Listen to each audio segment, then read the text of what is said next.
I grew up in the Arctic. In the town I lived in, as long as it was a clear night, it was an extremely normal occurrence to see all sorts of strange lights moving across the sky. Keep in mind, the winter is long in the Arctic, which means longer amounts of time being spent under the stars. It's quite beautiful, as long as you don't mind the cold so much. Sometimes I would drive a snowmobile a few kilometers out of town, shut it down, and just lay down on the snow, looking up at the majesty of it all, the only thing disturbing the silence being the occasional breeze. The northern lights are also a common occurrence. Doesn't happen every day, but often enough that they start getting ignored after a while, as long as they aren't too spectacular anyways. On a particular night, without asking my parents, it was their snowmobile, I decided to go on one of my midnight drives out of town. I drove a few kilometers over the hill to find a spot devoid of light pollution from town, shut off the machine, and settled onto a good spot to look up and be retrospective. It wasn't all that interesting a scene. A few satellites passing here and there, some relatively boring activity affecting the magnetic field, etc. And then I started noticing a clicking noise. At first I thought it was the sound of the snow machine cooling down, as the engine expands and contracts a lot in the cold. But the source of the sound definitely wasn't coming from that direction. My next thought that there must be an animal nearby, in which case I need to get out of there fast. You don't really want to mess around with a wild animal. But the clicking is far too regular for an animal to produce it. It was fairly mechanical sounding. And again, the source of the sound isn't coming from anywhere around me laterally. It was coming from up. So naturally I look up, determined to ascertain the origin of this strange noise. I see what I always see. Stars, northern lights, a lazy satellite crossing the sky, all normal stuff. But before I dismiss it altogether and begin heading home, I noticed something strange in the aurora borealis. There were 3 rather strong points of light. I ignored them at first, thinking they were oddly symmetrical stars, but this proved false. They were definitely getting brighter. I kept staring in morbid fascination as they grew stronger and stronger, yet still only remaining single points in the sky. All the while, the clicking noise is getting louder and louder and more pronounced, almost like someone started with tapping a pen on a desk to clacking billiard balls together inside my head. Then it stops. The lights are gone, the clicking is not heard, and aside from being a little stiff, cold, and rather petrified, I'm fine. So I jump back on the snowmobile, thinking I'm going crazy. The machine takes a little longer than usual to start up, and I'm beginning to worry. But soon it's running, and I'm heading back to town. As I'm driving back, several plausible scenarios as to what occurred are running through my head. I'm thinking it could have been a helicopter from the mine, or some strange northern lights behavior, etc. Probably not that big a deal. I pull up to my house. Lights are all dark. Strange. It wasn't that late when I left. I open the outer door as quietly as possible, removing winter gear, and enter inner door. The house is quiet. Really quiet. My parents are teachers and are usually up late marking or watching TV. All I'm thinking is I have to get to bed without anyone noticing. This proves to be easy as I'm soon under my covers. I go to set my alarm for the next day. All of a sudden, everything makes sense. The engine hard to start, stiff, rather chilly, nobody up when I was gone what felt like relatively short period of time. It was almost 11 p.m. when I left. And now it was creeping up on 6 a.m.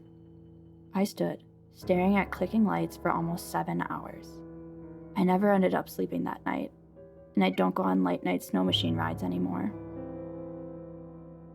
I have an interesting little story I thought might apply to this thread. When I was younger, most likely 6 or 7 years old, I can distinctly remember playing with a few of the other children in my neighborhood, doing things like drawing with chalk and playing tag, simple games that we played in our cul-de-sac. The little boy and girl I played with I can still remember in detail. The boy's name was Randy, and the girl we called Lily. Randy was light-skinned and had dark hair, while Lily had bright red hair and darker skin. I was dark-skinned and dark-haired. Physical attributes aside, both of them were very boisterous, and we all loved to run around and play until the sun started setting and my mom called me in. And then both of them would run back to their houses until the next time we were out to play. It was a sweet little friendship, and it was pretty normal, except for a few things. When we would draw with chalk, both Randy and Lily's favorite thing to draw were these little symbols with random words after them. Now I realized that those symbols were very close to some symbols I had seen, but for the life of me could not remember where. And I can remember some of the words they wrote having to do with terms that I still do not recognize. My mom would come out with juice boxes, sometimes when we were drawing, and would laugh at my friends' cute made-up language. One morning, I went out to play with my friends, only to find them sitting on the curb sulking. When I asked them why they were sad, they simply told me that they had to leave because, and I quote, "We've got to get back to 2137. I asked them where that was, and they said it was later. They told me to sit right there and wait a minute, so they could bring me something to remember them by. I did what they told me, and soon enough they had returned, bearing what I have chalked up to the strangest gifts I have been given to date. They were a little rainbow hairbrush that sparkled, a small, unmarked tube of what I was informed was lotion, and a small box that looked as though it was carved out of a gem. They handed me my gifts, which I promptly tried out, brushing my hair and using some of the lotion on my wrists, so they knew I wasn't going to just throw them aside, and hugged me, before running back into their respective houses. My memory cuts out at this point, but the next thing I remember was waking up, sleepily rubbing my pale-skinned hands across my face to brush away my bright red hair, and going to ask my mom if Randy and Lily had left. My mom had no idea who I was talking about. Our neighbors had no children. She did not remember me being born with dark skin and dark hair. No one did. And that was the day that Randy and Lily disappeared from the face of the earth, leaving me with an unfamiliar, new appearance, a tube of hand lotion, a tiny comb, and a glittery little box that sits on my mantle to this day, and which I still have no idea how to open.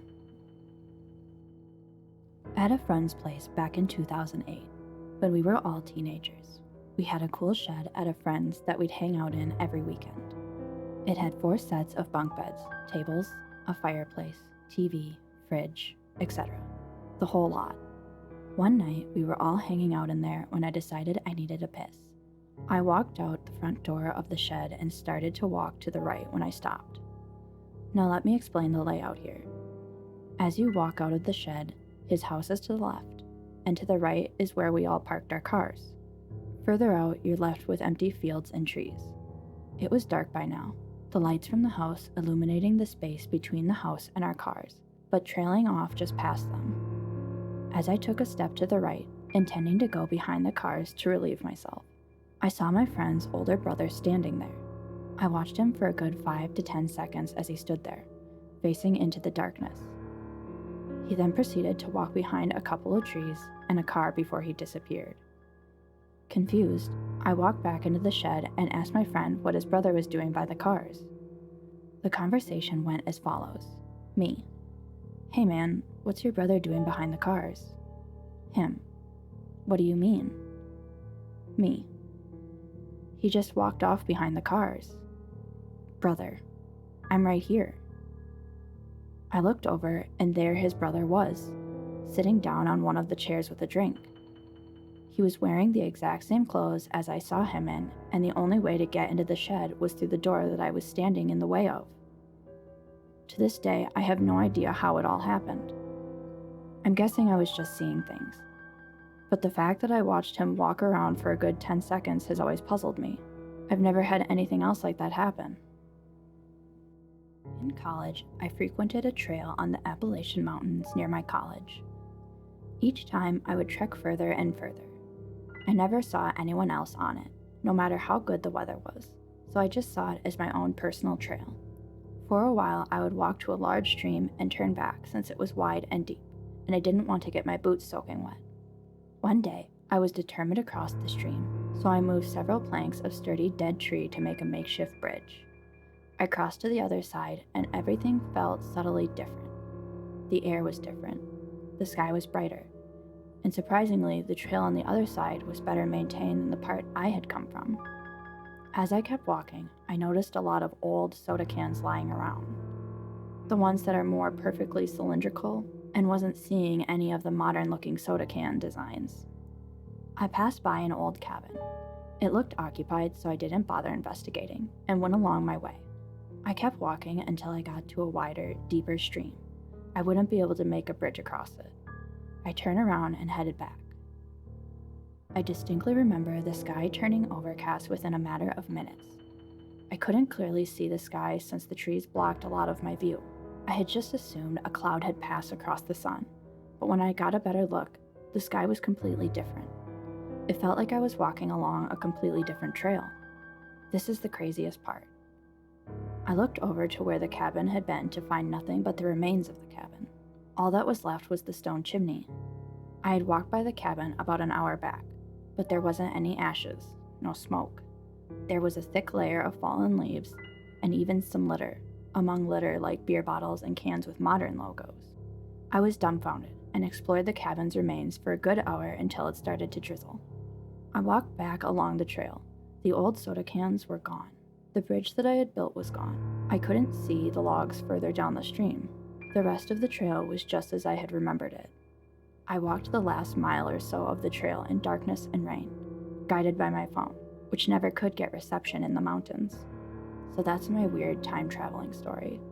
I've made a point of wanting to go back to my college town so I could revisit the trail and see what was on the other side of the second big stream. 1997, Colorado Springs, Colorado. I was 8 years old, playing in the sand volleyball court at the park down the street from my house. I was engrossed in my activity, burying my collection of Happy Meal toys in the sand, and then digging them back out, repeat. I was looking down, but decided suddenly that I needed to look up because the world around me had lost all sound. There was no longer any ambient noise. No traffic noise from the busy streets just a block over. No more dogs barking. No more birds chirping.